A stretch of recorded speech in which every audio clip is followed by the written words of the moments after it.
So I remember being in the cell alone, and I was angry again, thinking, God, why are you playing games with my life?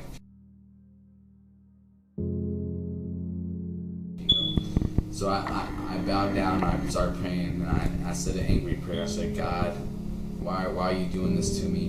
Why do you keep playing with my life? Why do you keep getting my hopes up for?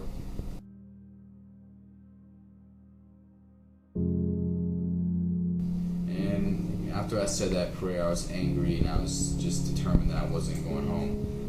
We went outside a couple hours after that, and a guard came to me, and he randomly approached me, and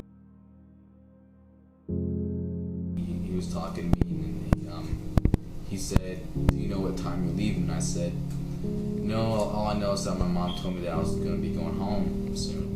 So he told me that the exact time that I would be leaving at 6:30 that night.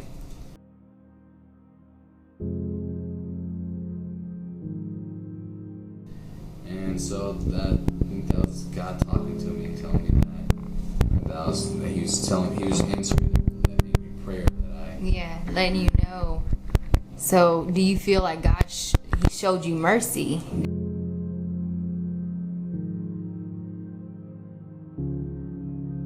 Do you feel like he showed you mercy even though you were angry? God still was there.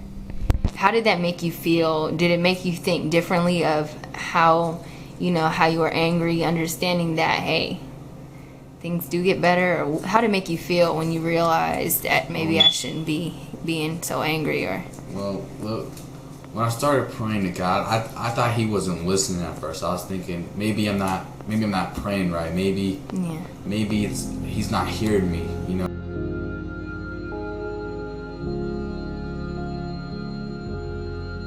And then once I seen these things start happening, I was like, wow, God's actually listening, and he's listening to all of us, and he understands what we're going through. Yeah. He gave his son up so we could be forgiven and stuff. He understands what's going on. So when you pray to him, he is listening. It's just that he's not going to work on your time. He's going to work on his time. Mm-hmm. And you just have to be patient and hope for the best. And amen to that.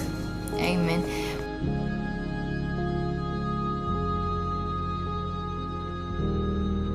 What is something you would tell to the next person? Like, for example, first I want to ask you, did you get any signs before even getting into, what you did? Were there any signs? Yes, there were signs that I've noticed that God was telling me that not to do this is wrong. How did he come in the form? How did God send the signs? He came in the form of people. He used other people to speak to me. He said, he was telling me that the things that I was getting ready to do were going to get me in trouble, basically. He was telling me, he said, don't do this, because if you're going to do this, then the consequences are going to be severe. But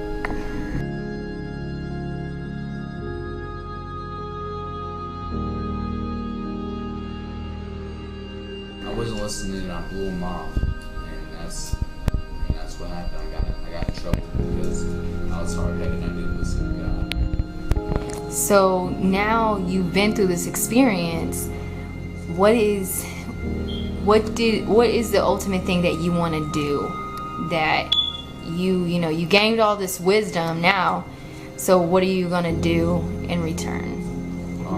I want to write a book and help the kids that are in the position that I was in. Yeah. And I want them to understand, and the kids that are going through the things that I've been through, I want them to understand that even though life is hard right now, there's going to be a way out of it.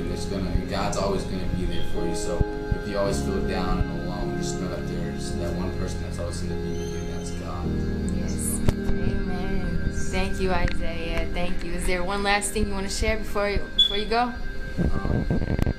Just if you're having a hard time and you're struggling real bad, and you think that God's not there, you think that God's not watching, He's there and He's watching. It's just, you just have to be patient, and God will figure something out for you. Don't throw your life away for something that it's not worth it.